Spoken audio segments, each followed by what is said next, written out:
I think Austria is going to form Italy. I think there is a very good chance that Austria is going for Italy here. Considering Austria's expansion plans certainly seem to be northern Italy rather than going, say, east. Because Austria-Hungary is usually a fairly guaranteed thing because Austria can get that alliance and eventually personal union over Hungary in order to form what effectively is Austria-Hungary, which I'm still surprised is not one of the formable tags of the game. Because it was during this era. Pretty sure towards the end, in the same way that revolutionary France was. Don't blame them, Italy has some strong ideas. I would agree, Italy's ideas are nice. Like, actually, in a weird way, I prefer the Italian states' ideas over the Italy's ideas. Like, playing as Milan, playing as Venice, playing as Florence, any of those nations I think are better than Italy, Naples. But in terms of Austria versus Italy, yes. Because Austria has the Diplo annexation cost, irrelevant at this stage of the game. Fort maintenance and national garrison growth. Garrison growth is kind of rubbish, and the fort maintenance is going to be irrelevant at this point of the game. You're wealthy. Inflation cost reduction interest per annum. That one is still pretty strong.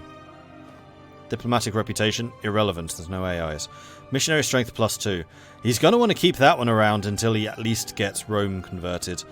Diplo relations, still possibly relevant because it means more player allies, but less relevant. And then the discipline +3, reinforced speed, Italy has a better version. And the morale of armies, Italy has a better version.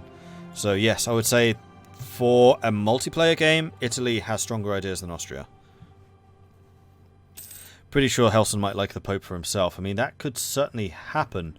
I am a little bit... Oh, here we go. Oh, they spawned in Holland. Well, actually, Germany, Osnabrück. I'm just double checking to see if that wasn't a province that the Dutch needed to form the Netherlands, but it's not. I think... all they require is Brabant. Let's double check that. Because some of the players were mentioning it's like, it's 1600 and the Netherlands hasn't been formed yet. What are you waiting for? Okay, so he just needs to core Gelre. And then we should see the Netherlands appearing. And he is in the process of coring right now. So hopefully we will see the Netherlands making a show in the game. Cool. African Pope. Is Africa? No, Africa's completely Sunni at this point. Although the Congo isn't. The Congo is actually Catholic. And there was a reason for that, and this is kind of hilarious. So the Catholic Defender of the Faith, I believe, is the Commonwealth. Right now it's Portugal, but there were rumours that the Commonwealth would rather like to become the Defender of the Faith, which is, I think, why Congo has tried to go Catholic, because they want that Defender of the Faith protection. And I also heard rumours, and this one is actually kind of hilarious, because this is completely possible in the frame of the game. Japan can turn Catholic. So Japan would then be protected by the Commonwealth against any aggressors, for example Ming.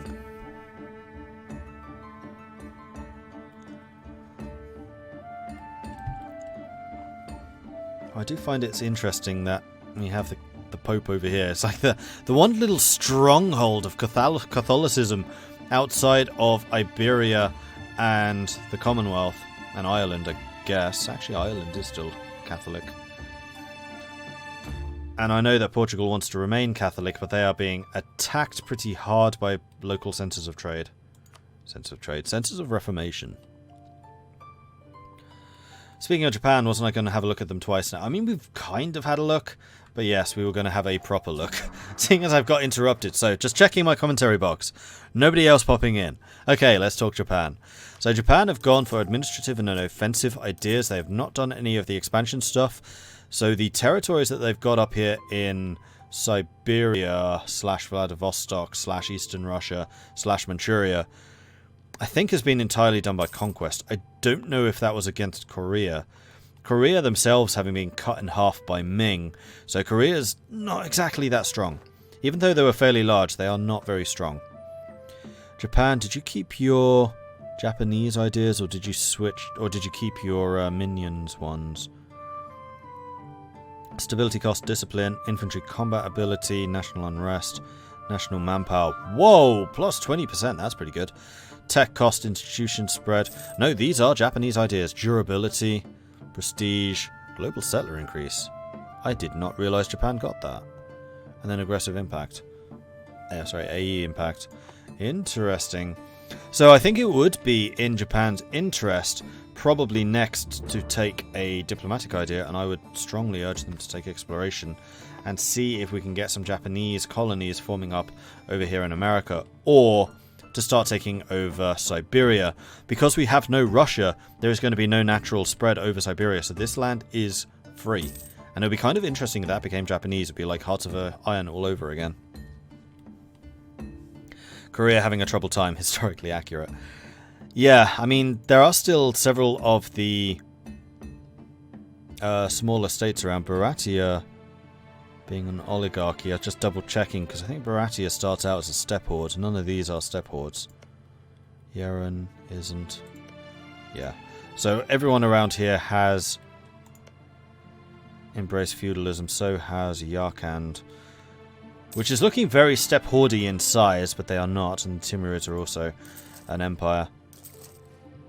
We've got the Timurids, or is that Malwa? Malwa going after Sind, so Malwa is trying to grow.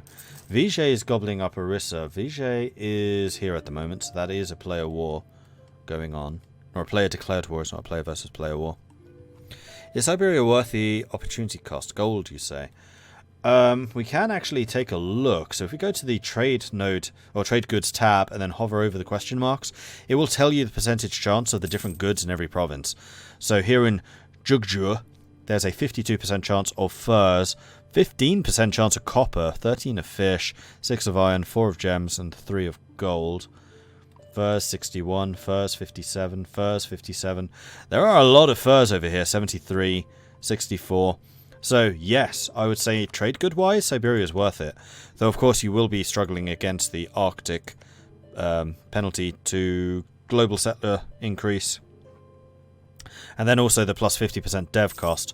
So this stuff is never going to be very highly developed, which means the production there isn't ever going to be amazing.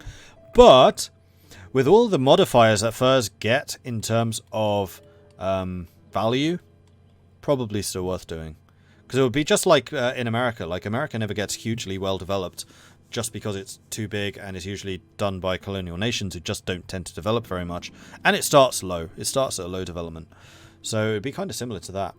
Japan's building a lot of ships. They're going for a lot of heavies. They're going for a lot of lights.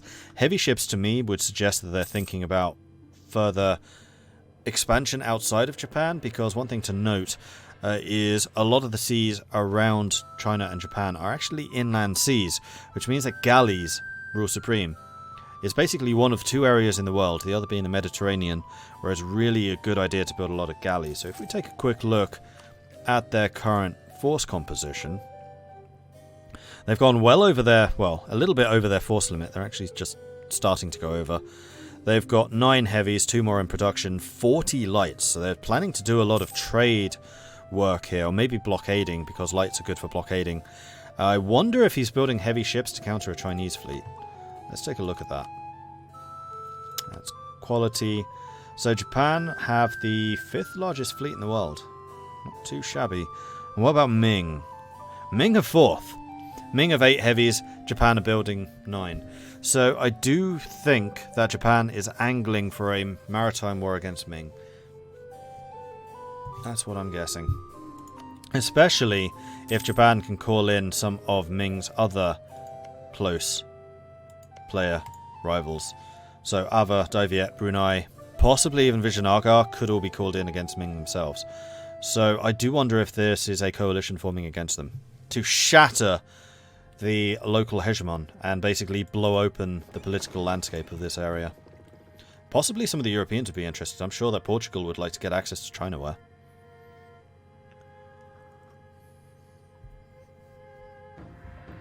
Japan tends to really dive towards Indonesia at light speed. Brunei needs to wash out. Brunei aren't actually going very heavily for Indonesia. Brunei have their eye set much further afield. They've actually made it over into Mexico already, and I suspect will want to continue doing that. I think that Diviet is far more likely to go for Indonesia. If we take a look at their ideas, they have got exploration. Brunei's got exploration and expansion. Brunei's going all out in that direction. And then we've got Ava, who don't have any of those. But Ava is like a local power, while these two are much more likely to go international. With Japan as well, probably. I'm very interested to see where Japan goes from here. Like, this is... I don't usually look at Japan very much early on because it's just the Sengoku Wars going on. But now that Japan has unified, Japan can start becoming an international player. And this is when their game really gets interesting. Ooh, Netherlands. The Netherlands have formed. We have got the great orange blob. Well, lines on the map. So, Netherlands having a little bit of England down there. And then also having made it to Australia. And to New Zealand. Ooh, I wonder how Portugal's going to feel about that. So, the players. The Netherlands player is Australian. The Portuguese player is New Zealand. There is a Kiwi. So, yeah. The fact that the Netherlands has gone after Australia before the probably more valuable Indonesia, especially the Spice Islands, doesn't surprise me very much. Cornwall has grown since you last saw it. Yeah, Cornwall's actually having a fairly good game. This is still AI Cornwall, don't forget. Commander Faceless. Vijay, I need that royal marriage. Vijay... Who's Faceless? Faceless is... Brunei. So Brunei and Vijay are trying to make a diplomatic agreement of some kind. Arabia's gone for Karakanulu again. Still nobody's gone to war with the Ottomans. Just hasn't happened. Oh, here we go. Timurids going after Muscovy. So Timmy not being afraid of the Commonwealth bear over here, looking at them angrily, I am sure going, that's my land. And Muscovy actually still got a significant number of troops. It's 40,000 right here. Although, wow, the quality difference. 2.1 morale. Are you bankrupt, Muscovy? You must be. Let's take a quick look. Are you bankrupt? Yep. Muscovy's bankrupt. Although they can get some more Strelski in on the field, if they can afford to maintain them, of course. Huh. Commonwealth just gobbled up Novgorod. I do wonder if this is when the Commonwealth was planning to attack Muscovy so that they could reform Novgorod. Or possibly, Commonwealth could attack Muscovy with the intention of vassalizing Muscovy, and if they can pull that off while Muscovy is still at war with the Timurids, they would then be drawn into the war against the Timurids. I mean, that's one potential path for war.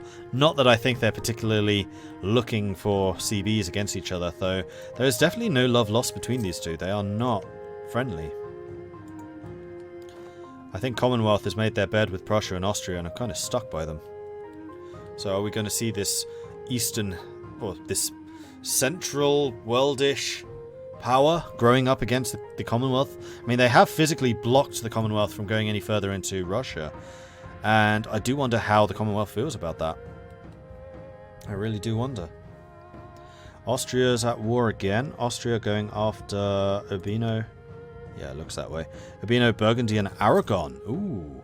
I wonder if Austria's going to try and get some of this Aragon territory. Especially, like I pointed out to France, Texas, Midland, and New York. Very juicy territories. And if Austria really is going for Italian hegemony, then taking these territories and getting even more of that Genoa trade node is going to be a really good deal for him. And for the record, I think it's a big mistake for France not going down here. Like, if he's got an agreement with Andalusia, where Andalusia is saying, okay, I'm going to take the rest of Iberia just to deny Portugal, because we know that Portugal is in a hostile sphere of influence against France, I think that's reasonable. Like, if you're saying, okay, Andalusia, take it, fine. But Andalusia is not here today. Andalusia is AI. So France could take that territory and then sell it to Andalusia afterwards. I think that would secure that land. Right now, he's basically just saying, hey, Portugal, do you want it? Austria, do you want it? Take it. And also, France not going colonial is a huge mistake. Colonialism is such an easy way of making money and just expanding your power base. Especially because France is actually one of the natural colonizers, because they have got native trading principles. This is one of the best abilities. Ironically, actually, more if you go east than west. Like, if you get this and go towards Africa, where there are huge numbers of natives, you can get massive goods produce bonuses, and also in Indonesia. So the way that works is basically if you take the native trading principles and also the New World trade outposts ability, like if we click on Portugal, I'll show you what I mean. If you take, where is it shown? This. If you take the native trading policy, you'll see there's another native trade uprising chance, minus 50%, native assimilation. You can double that, so it's a 100% chance of having no native uprisings, which means you never need to defend your colonies. They just grow, and they keep growing, and they keep growing. You don't care about aggressiveness or ferocity. And then the native assimilation, you get a 100% bonus to that. And I don't remember the exact numbers, but the more... Hang on a second, Helson. But the more natives that you leave alive in a colony when you create a city there, the larger bonus to goods produced you get. And that can be really hefty, especially in like gold-producing provinces in Africa. Hey, Helson. You want to see something sick? I have Streltsky infantry now. From integrated Novgorod. What? Oh, from the ones that you took from him. Yeah, the ones that become army. I'm like, oh, sweet. So now I have plus 10% fire damage infantry for Poland. Are you sure you need that? Hey, I'll take whatever I can get. So how are you feeling about Timmy going after Muscovy right now? Meh. Depends on how far over he decides to try to take. Because I want the trade nodes in Novgorod so I can transfer over. So I asked him not to take it. We'll see if he listens. Fair enough. Have you had any antagonism between you two? Because I know you're kind of trying to divide up Russia. And the fact that he's just cut you off in Russia completely. I haven't had any issues yet, but who knows? Yeah, your border hasn't exactly been established yet, but now there is going to be a huge border between you two. That I'm sure will cause some tension. Maybe. Maybe. We'll see. And what about the Ottomans? Any expansion plans there, seeing as the Ottoman player isn't here anymore? Oh, of course. I've literally, what I've been doing is, rebuilding my manpower. I finished the event where I no longer have the Sejm. I'm no longer elected monarchy. So now that that's finished and my manpower's been built up, it's game on. Yeah, because towards the end of the previous session you were saying, I just got this event where I can become a republic, or I can have a civil war, like why would I choose the civil war? And then chat was saying, yeah, you should do the civil war because it actually consolidates your power. So that process is finished, is that what you're saying? Yeah, that is now finished, so it got rid of it. Kind of sucks because you look at it, it's the elective monarchy was actually better. It's like I'm a generic basic monarchy now, nothing else special to it. Just autocracy. What did the elected monarchy give you? Because I never particularly liked the election mechanics. I find I just ignored them. Honestly, I can't remember exactly. But autocracy, obviously is like meh. Yeah, so you just get the unjustified demands minus 10%, and that's basically it. You could take the feudal nobility so you get more income from your vassals. Yeah.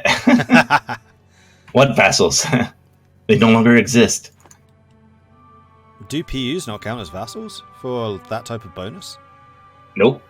They don't count for... You don't get money from them, nothing.